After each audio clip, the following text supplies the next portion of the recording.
तो total event जो origin of life का अगर हम लोग बात करें तो ये 3 स्टेप में होता है। 3 स्टेप में से ये जो 3 का 3 स्टेप है, पहला स्टेप इज कीमोजेनी। कीमोजेनी इसका मतलब होता है कि कीमोजेनी का सिंपल मतलब होता है केमिकल इवोल्यूशन। केमिकल इवोल्यूशन सबसे पहले अर्थ पे जब लाइफ आया तो पहले केमिकल के फॉर्म में इवोल्यूशन हुआ, मतलब पहले नॉन लिविंग था, नॉन लिविंग धीरे धीरे कुछ इस तरह से अरेंज हुआ कि उसमें लाइफ आने का चांसेस बना। ठीक है। Second is biogeny. एक बार जब लाइफ बन गया उसके बाद बायोलॉजिकली उसमें और इवोल्यूशन हुआ, इसको बोलते हैं बायोलॉजिकल इवोल्यूशन।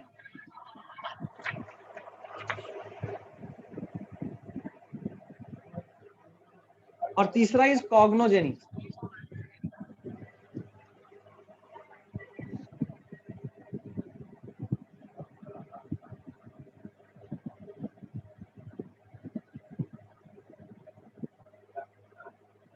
Third is कॉग्नोजेनी।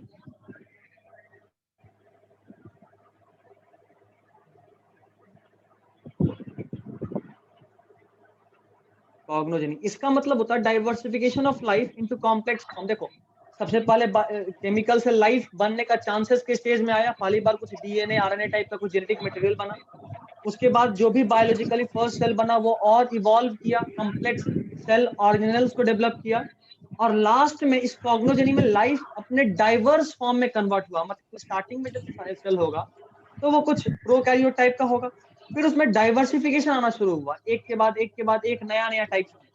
इसको बोलेंगे diversification of life into complex form.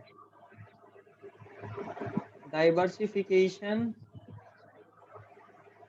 Of life into complex form. हो गया यहां तक?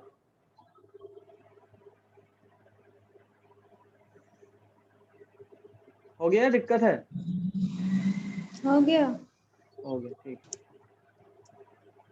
नेक्स्ट इज अब हेडिंग बनाएंगे। पहला हेडिंग इज कीमोजेनी, डिटेल में सबको पढ़ेंगे। कीमोजेनी ये बाद में और भी कुछ सब टॉपिक्स में डिवाइडेड है, सब हेडिंग्स में डिवाइड करेंगे इसको भी, बट पहला हेडिंग बनेगा कीमोजेनी। इसके अंदर का पहला सब हेडिंग बनाइए, formation of earth and primitive atmosphere. Short में क्या बोले थे कीमोजेनी पहले?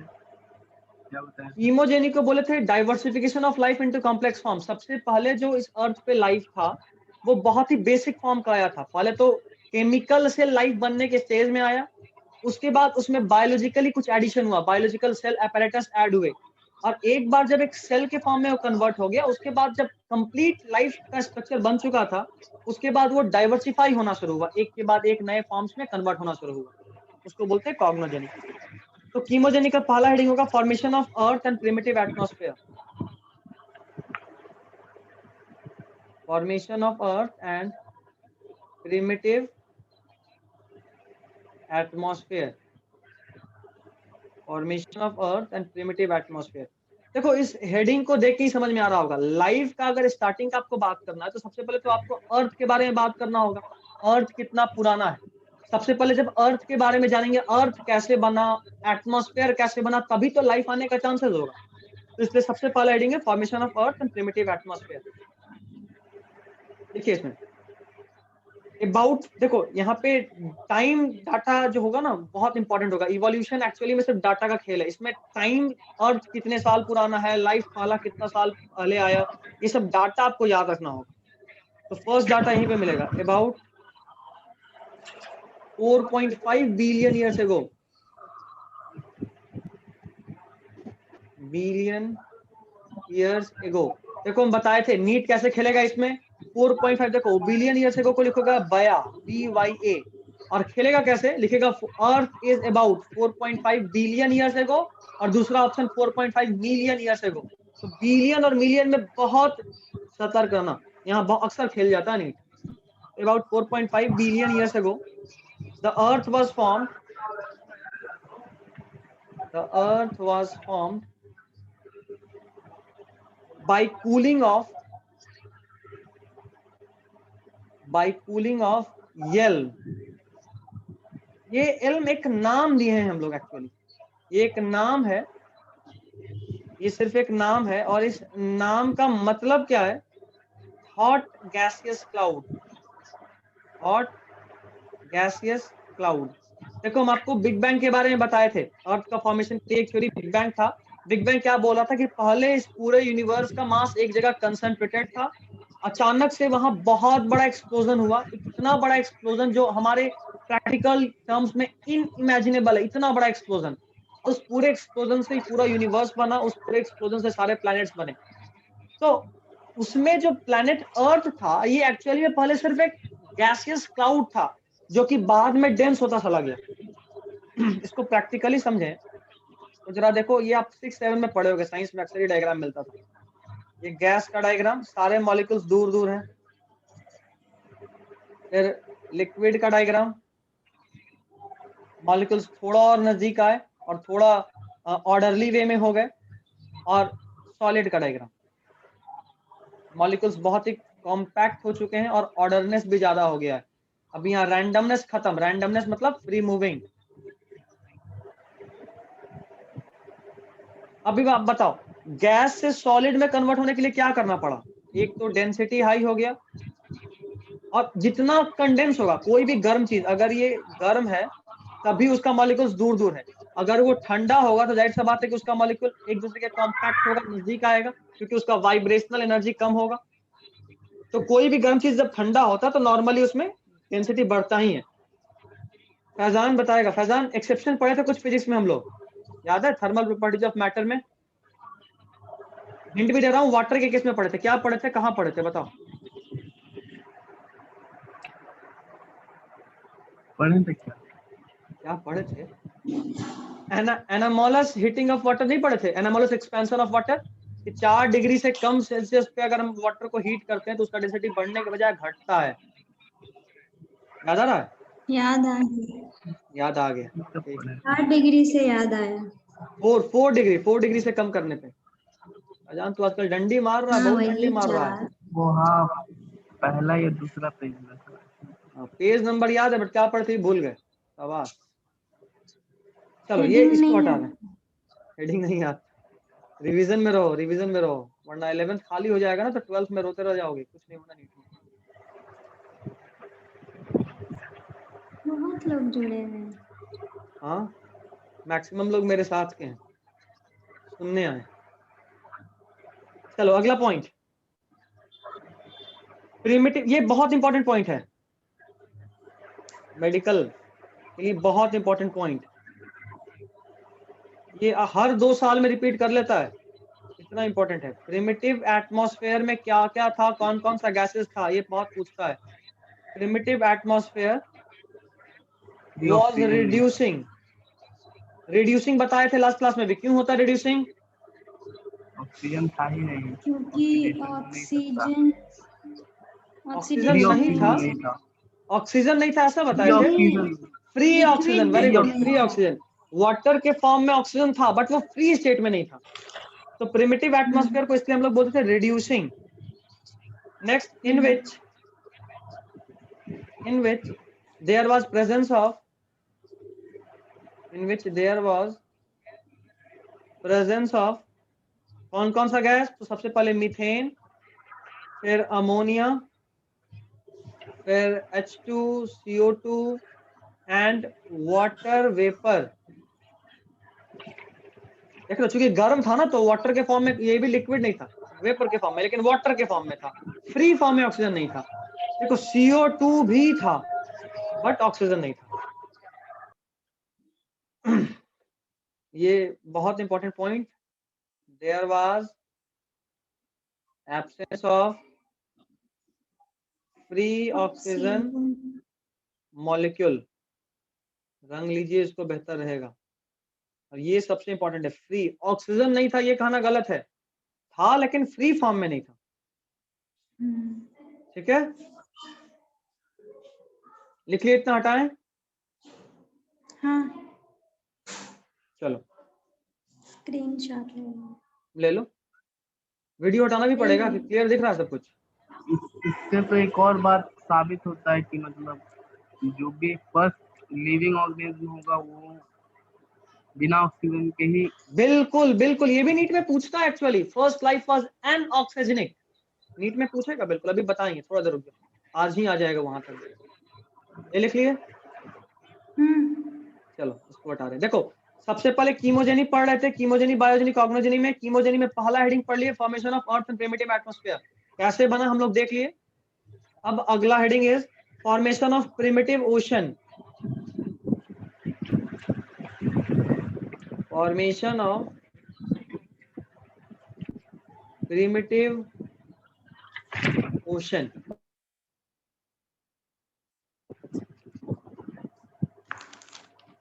इसमें लिखिए first point, due to torrential rain, ये देखो एक नया टर्म आया टोरेंशियल। इस टोरेंशियल का सिंपल मतलब होता है हेवी। एक्चुअली नीट का नौटंकी है कि हमको इतना हार्ड वर्ड यूज करना पड़ा, सीधा आप बोल सकते थे due to heavy rain, but NEET का नौटंकी झेलना ही होता है। Due to torrential rain formation of primitive ocean takes place, formation of primitive ocean take place. Ocean कैसे बना? अर्थ पे बहुत हेवी रेन हुआ होगा। देखो एक्चुअली में उस वक्त तक कोई था तो नहीं, बट अभी हम लोग प्रैक्टिकली जितना कुछ उस तरह के प्रिमिटिव कंडीशन जनरेट करके कर पा रहे हैं, उसके थ्रू ऐसा ही लगता है कि अचानक से बहुत ज्यादा बारिश हुआ होगा और उस बारिश से ओशन का फॉर्मेशन हुआ। ठीक है, next point, in primitive ocean, in primitive ocean water and acid were present।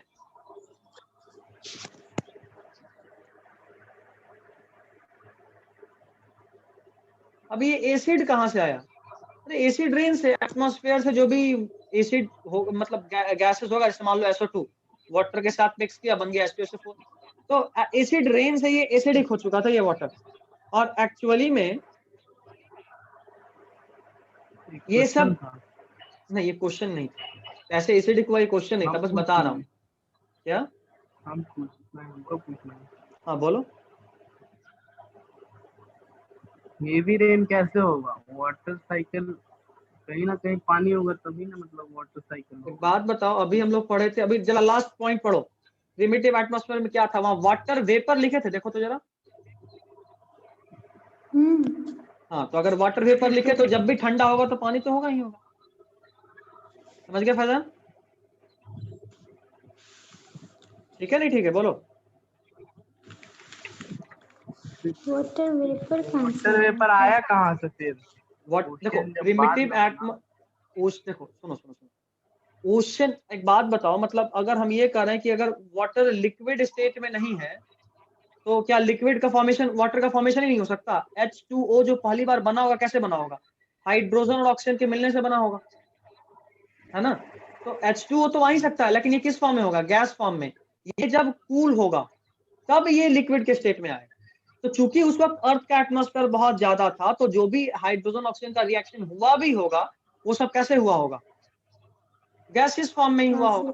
किसी हालत में वो लिक्विड में कन्वर्ट नहीं हो सकता, क्योंकि अर्थ ही खुद गर्म था। ठीक है, अच्छा ये मत पूछना कि ये फ्री ऑक्सीजन कहां से आया, ये मत पूछना। ओजोन के फॉर्म में ऑक्सीजन हो सकता था, क्योंकि उस वक्त का एटमॉस्फेयर जो था बहुत ही हॉरिबल था।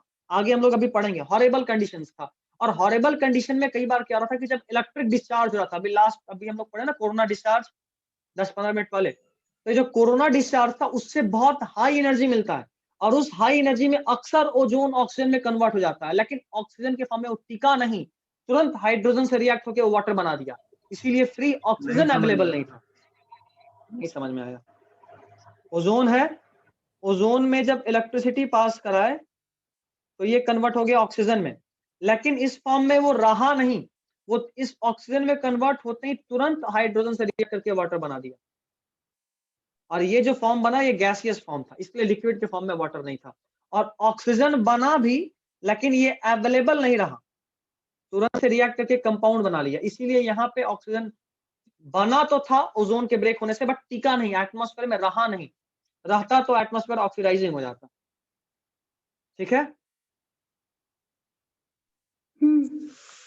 अब एक बात और जान लो, उस वक्त कोई भी नहीं था, तो सब जो भी थ्योरी है सब तुक्का है। साइंटिस्ट लोग तुक्का ही मारते कि ऐसा हुआ होगा, था ये कोई नहीं जानता। ठीक है, ये मोस्ट एक्सेप्टेबल थ्योरी है, क्योंकि इस थ्योरी को प्रैक्टिकली हम लोग जब उस तरह का हॉरेबल कंडीशन बनाए, तो उसके बाद कुछ अमीनो एसिड का फॉर्मेशन हुआ था। अभी जस्ट हम उस एक्सपेरिमेंट को भी पढ़ेंगे, यूरे एंड मिलर एक्सपेरिमेंट, जो ओपेरियन को प्रैक्टिकली प्रूफ किए थे। तो इसलिए 10th में मान, था। हाँ 10th में भी था बिल्कुल, उसमें भी बॉक्स बनाकर थोड़ा सा दिया हुआ था। थोड़ा सा आपको बस जानना है, इसलिए क्या एक्चुअल था ये कोई नहीं जानता, बट जो अभी हमारे पास कंक्लूसिव एविडेंस है वो इसी बात की तरफ इशारा करता है।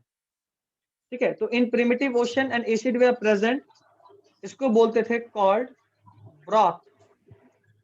क्या बोलते थे इसको? ब्रॉथ बोलते थे। ब्रॉथ। इसका एक और नाम था प्रिमोडियल सूप। ठीक है, सूप। हाँ सूप बोलते थे, पी नहीं सकते थे बस क्योंकि एसिडिक था। ठीक है,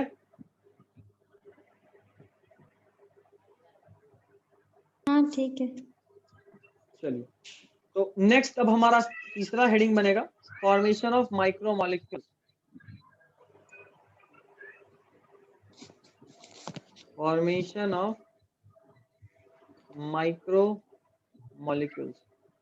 देखो एक्चुअली में यही सबसे बड़ा प्रूफ था, ये सबसे बड़ा प्रूफ था कि साइंटिस्ट एक्सपेरिमेंट किए इस बारे में, इसका सबसे बड़ा प्रूफ यही था लाइफ के लिए।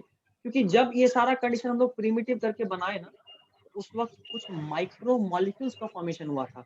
याद करो 11th में तुम लोग बायोमॉलिक्यूल्स पढ़े हो ना? हाँ पढ़े। तो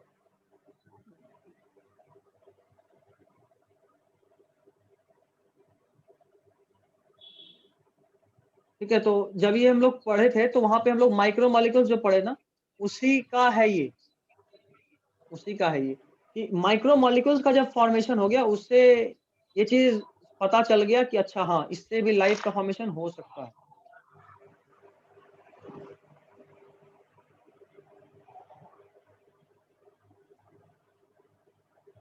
चलो इस हेडिंग में लिखो। अच्छा, यही चीज प्रूफ भी हुआ था in Urey and Miller experiment. Urey and Miller के एक्सपेरिमेंट में इसी चीज को हम लोग प्रूफ भी किए थे। यूरे एंड मिलर के एक्सपेरिमेंट में इसी चीज को हम लोग प्रूफ भी किए थे। लिखिए, माइक्रोमोलिक्यूल्स ऑफ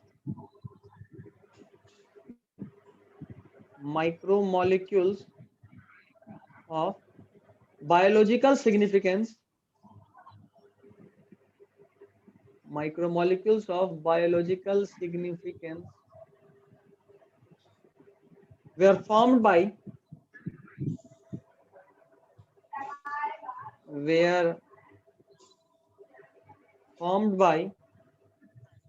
interaction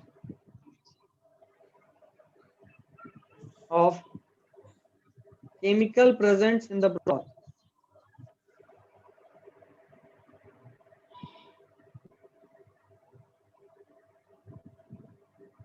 देखो उस ब्रॉथ में, अभी हम लोग ये जो ब्रॉथ का बात, यहाँ जो ब्रॉथ का हम लोग बात किए या प्रीमोडियल सूप का बात किए, यहाँ बहुत सारा एसिड्स था, बहुत सारा केमिकल था। इन एसिड या केमिकल के आपस में इंटरेक्शन से बहुत सारे ऐसे मॉलिक्यूल बन गए जो कि बायोलॉजिकल सिग्निफिकेंस थे। और यहाँ से हमें पहला क्लू मिला कि हो सकता है कि हो ना हो इसी तरीके से पहला लाइफ का फॉर्मेशन हुआ होगा, क्योंकि ये टोटली चांस फैक्टर था, बस हो गया फॉर्मेशन लाइफ का। तो पहली बार यहाँ पे बायोकेमिकल जो प्रेजेंट है ब्रॉथ में, उनके इंटरेक्शन से कुछ बायोलॉजिकल सिग्निफिकेंस के केमिकल का फॉर्मेशन हुआ। अब ये कौन कौन सा था इसके ब्रॉथ अभी पढ़े, देखो प्रिमिटिव ओशन के बारे में प्रीमोडियल सूप का ही नाम बोले थे, और इसको कह रहे थे ब्रॉथ, कुछ चीज नहीं है, इसका नाम ही था ब्रॉथ। ठीक है,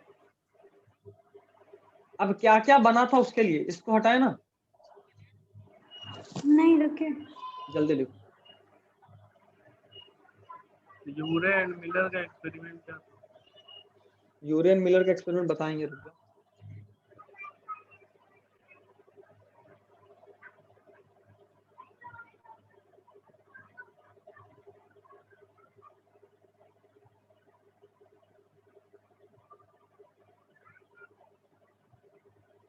हो गया?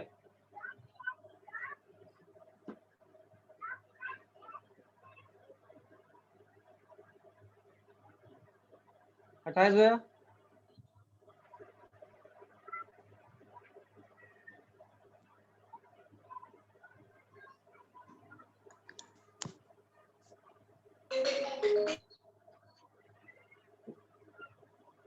चलो हटा रहे हैं, आगे बढ़ते हैं।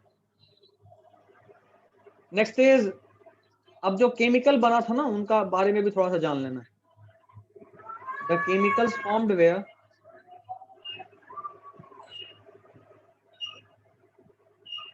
जो केमिकल बना था वो कौन कौन सा था। पहला वाज अमाइनो एसिड, ये मेनली यूरेन मिलर के एक्सपेरिमेंट में यही फॉर्म हुआ था।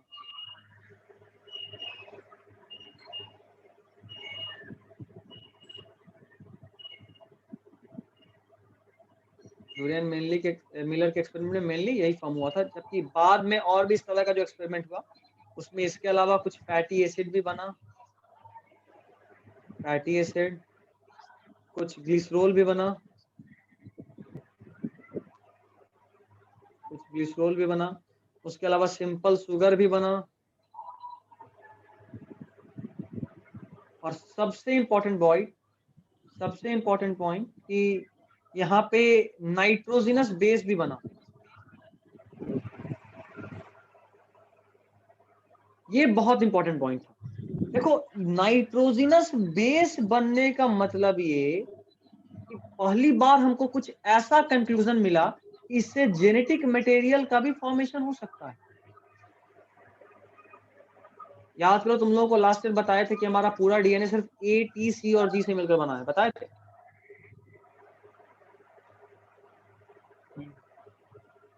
ए टी के साथ डबल बॉन्ड से जुड़ता है, सी जी के साथ ट्रिपल बॉन्ड के साथ जुड़ता है।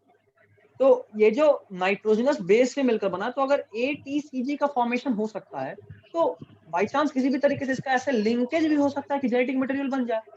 तो ये सबसे इंपॉर्टेंट क्लू था जो इस कीमोसिंथेटिक थ्योरी को बहुत बहुत सपोर्ट करता है। ATCG नाइट्रोजनस बेस है।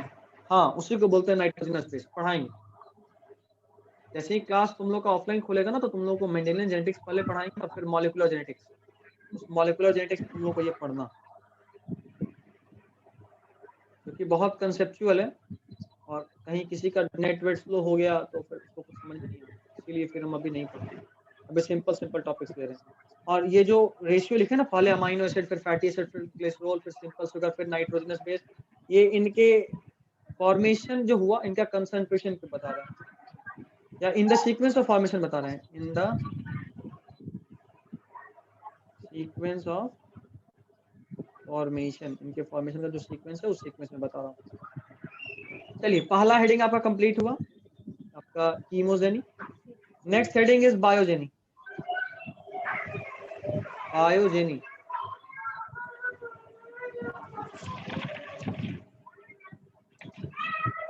बायोजेनी का पहला हेडिंग होगा formation of macromolecule.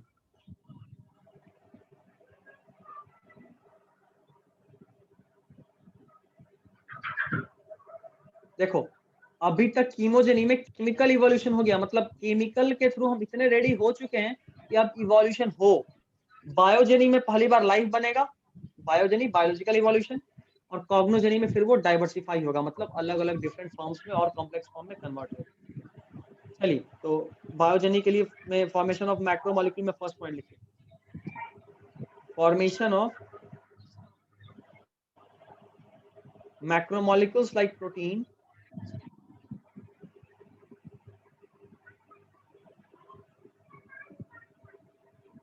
formation of macromolecules like proteins, lipids, and complex sugar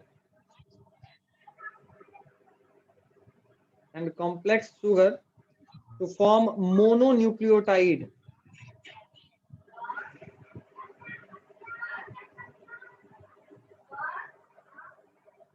बच्चा ये चीज तुमको भी समझ में नहीं आ रहा होगा, ये तुम जब मॉलिक्यूलर जेनेटिक्स पढ़ोगे तभी समझ में आएगा। ये वहाँ इंट्रोडक्शन में वाला 2-3 क्लास में पढ़ा, ये अभी इस बात की हम हेल्प नहीं कर सकते।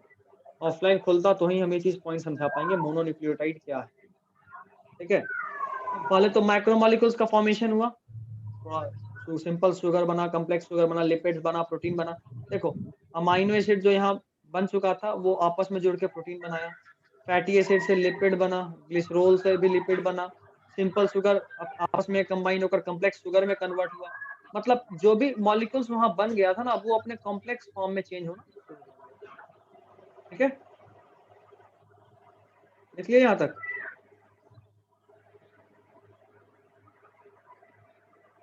ये चेंज किस कारण से हो रहा था? चेंज ऑटोमेटिकली हो रहा था, ऑटोमेटिकली। आपस में देखो, दो मैग्नेट को चिपकाने के लिए कोई कारण चाहिए होता है, आपस में एफिनिटी था, चिपक गया। तो यहाँ भी वही बात, एफिनिटी था, चिपक गया। और ये सब चांस फैक्टर है, ये सारा का सारा चांस फैक्टर है। चांसेस था कि दो अमाइनो एसिड आपस में चिपका, जुड़ा और प्रोटीन बनाया, चांसेस था। ये कोई एज अ रूल नहीं हुआ, ऐसा सोच के प्लान्ड वे में नहीं हुआ।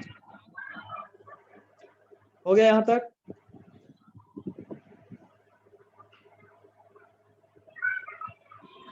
हाँ ठीक, चलो अगला हेडिंग बनाओ।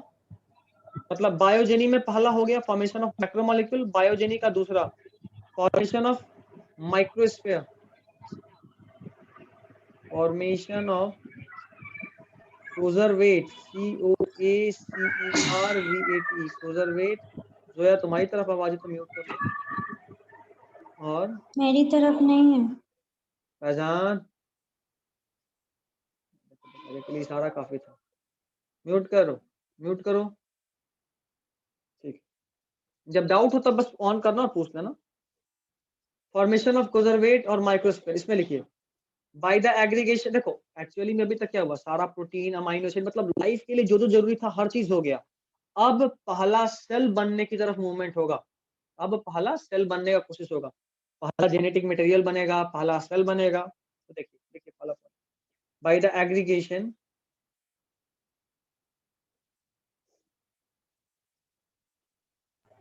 बाय द एग्रीगेशन ऑफ, ज्यादा नहीं नहीं नहीं, जेनेटिक्स पढ़ने के बाद जो आता है वो भी भूल जाओगे। जेनेटिक्स इतना सिंपल नहीं है। 15-16 दिन पढ़ाएंगे जेनेटिक्स और 15 का 15 दिन सुनेंगे भी। अगर एक भी दिन का भूल गए तो पूरा चैप्टर साफ। 90% जेनेटिक्स में रोता है। तुमको पता, लास्ट 2-3 साल से सिर्फ एक चैप्टर के लिए मेरे पास पढ़ने के लिए बच्चा आ रहा है। जेनेटिक्स इतना खतरनाक चीज है, एग्जाम के जस्ट पहले। जेनेटिक्स को कभी हल्के में मत लो, उसको पढ़ना पड़ेगा, कमांड के लिए बहुत मेहनत करना होता है उसमें। By the aggregation of polymers, particularly proteins,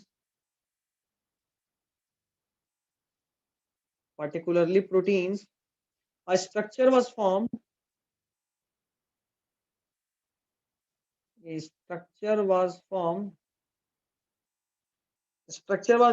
called coservate, COACERVATE, coservate by Operian। AI Operian scientist का पूरा नाम था, by Operian and microsphere by एक और साइंटिस्ट थे, SW फॉक्स। नाम में ही फॉक्स था, सोचो कितने शरीफ रहे होंगे। खैर आपको यहाँ पे ये वाला चीज याद रखना है, कौन क्या बोलते थे ये भूल जाइए। कोजरवेट क्या होता है, तो एक्चुअली हुआ यूं कि प्रोटीन जो था वो सबके एग्रीगेशन से एक यूं बोलो capsule like structure, capsule like structure का फॉर्मेशन शुरू हुआ था, उसी को बोल रहे थे कोजरवेट। AI ओपेरियन उसका नाम रखे थे कोजरवेट और SW फॉक्स उसका नाम रखे थे माइक्रोस्फीयर। दूसरा point, it was without enzymatic activity. देखो लाइफ के लिए जरूरी है कि इसमें इंजाइम्स हो, तो इसमें इंजाइमेटिक एक्टिविटी नहीं था। ठीक है, इससे ये बात प्रूफ हो रहा था कि ये जो कोजरवेट, ये जो कैप्सूल बना ना, ये लिविंग नहीं है। it was without enzymatic action and with a envelope consisting of lipoprotein। अगर आप लोग को क्लास 11 में जो वायरस हम लोग पढ़े थे वो याद है, तो याद होगा उसके पास कुछ नहीं, सिर्फ एक जेनेटिक मटेरियल और ऊपर में प्रोटीन का कोट होता है। ये कुछ वैसा ही तरफ डेवलपमेंट हो रहा है। देखो पहले लाइफ था ही नहीं, एकाएक प्रोटीन ये सब जमा होना शुरू हुआ, कैप्सूल एक स्ट्रक्चर बनाया, प्रोटीन का कोट, उसके अंदर इंजाइमेटिक एक्शन नहीं था, इसलिए ये वायरस भी नहीं है, ये लिविंग ही नहीं है। बट इस तरह का ही चीज कुछ बोलो कि यही लगता है कि आगे थोड़ा और डेवलप करके वायरस टाइप बना होगा। खैर ये भी लिख लिए, नहीं लिखे अभी?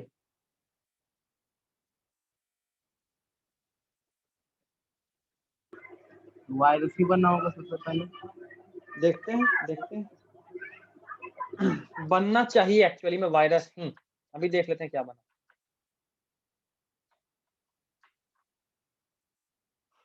हो गया? लेकिन वायरस तो लिविंग नहीं ना होता है। हम कहाँ बोले वायरस लिविंग होता है? वो तो लिविंग और नॉन लिविंग के बीच का चीज है, neither living not dead type का चीज है। वायरस को कभी भी लिविंग काउंट नहीं करेंगे। अगर ये वायरस होता भी ना तो भी इसको लिविंग थोड़ा ना बोलते, फर्स्ट लाइफ थोड़ा ना बोलते। देखो वायरस भी ऑलमोस्ट नॉन एंजाइमेटिक ही होता है, उसमें एक आध एंजाइम होता है, सिर्फ एक डीएनए पॉलीमरेज होगा। अभी तुम लोग मॉलिक्यूलर जेनेटिक्स जब पढ़ोगे तो सिखाएंगे, वहां पे बताएंगे इसका काम क्या होता है, या फिर रिवर्स ट्रांसक्रिप्टेज होगा, दोनों में से कोई एक हो सकता है। अगर आरएनए वायरस होगा जैसा कि कोरोना है तो उसमें रिवर्स ट्रांसक्रिप्टेज होगा, और अगर डीएनए वायरस हो चाहिए होगा, अगर जैसे कि इसमें हेपेटाइटिस ये सब में होता है तो वो सब में डीएनए पॉलीमरेज होता है। क्या करेगा, क्या अभी जो बोले उसका क्या मतलब है, ये सब तुमको समझ में आएगा जब तुम मॉलिक्यूलर जेनेटिक्स पढ़ोगे तब। डीएनए कैसे कॉपी होता है वहां उसका पूरा मैकेनिज्म पढ़ना है, वहां पे ये चीज समझ में आएगा इन सब एंजाइम्स का क्या काम है। इसको हटा रहे हैं। अब बायोजेनिक का ही तीसरा और सबसे important phase, formation of first cell and origin of life. Formation of first cell and origin of life। Formation of first cell and origin of life. Life का पहली बार origin कैसे हुआ, इसका यहाँ पे जवाब मिलेगा। अब देखो लिखो, इसको पहले लिख लो फिर एक बार मैं ही समझाऊंगा। इन this step conservate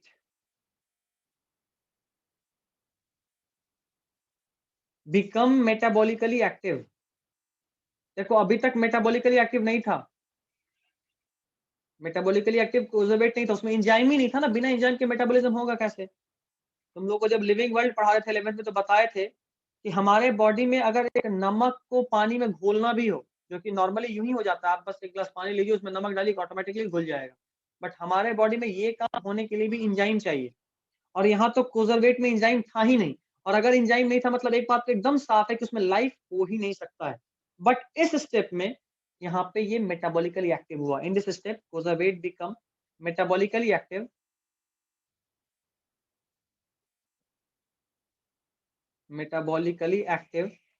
and acquired genetic material। देखो जाहिर सा बात है, लाइफ है मतलब वो कंटिन्यू रहेगा, है ना। लाइफ को जब 11th में लोग डिफाइन किए थे तो याद आ रहा है एक बात बोले थे, it is the inherent capacity of an organism. हर वो ऑर्गेनिज्म का इनहेरिट करने का कैपेसिटी ही लाइफ है। तो अगर जेनेटिक मटेरियल ही नहीं होगा तो इनहेरिट क्या होगा? तो जाहिर सा बात है लाइफ के लिए जेनेटिक मटेरियल भी बहुत जरूरी है। अभी यहाँ पे सुनना, मेटाबॉलिकली एक्टिव हुआ और जेनेटिक मटेरियल को अक्वायर किया, कैसे? तो लिखिए आइदर, ये नहीं पता एक्चुअली में कैसे, इसलिए आइदर बोल रहे हैं, आइदर फ्रॉम ब्रॉथ। हो सकता है कि उस ब्रॉथ में ही जेनेटिक मटेरियल किसी तरह केमिकल रिएक्शन से बना हो, उसको ही अपने अंदर एब्जॉर्ब कर लिया। तो या तो ब्रॉथ से और सिंथेसाइज्ड इटसेल्फ, या इसके अंदर ही बना। ये हमको कंफर्म नहीं पता, और चूंकि कंफर्म नहीं पता इसलिए हम लोग ये बात लिख रहे हैं। अच्छा टाइम भी हो गया ना, 1 मिनट आखिरी बचा हुआ। और सिंथेसाइज हाँ टाइम भी हो गया, और सिंथेसाइज इटसेल्फ। अरे तो इस लाइन को बाद में कंटिन्यू करेंगे, इस पॉइंट को बाद में कंटिन्यू करेंगे, क्योंकि आखिरी टाइम आ गया है, आखिरी मिनट बचा हुआ है। तुम लोग का 3 बजे से केमिस्ट्री भी है ना, तो फिर तुम लोग को दिक्कत होगा। चलो ठीक है, आज के लिए बस इतना ही रहने देते हैं। ठीक है, अगले क्लास में इसको कंटिन्यू करेंगे, लाइफ का पूरा फॉर्मेशन कराएंगे, और उसके बाद फिर हम लोग इवोल्यूशन के टाइप्स में एंट्री करेंगे। चलिए, दिस इज ऑल फॉर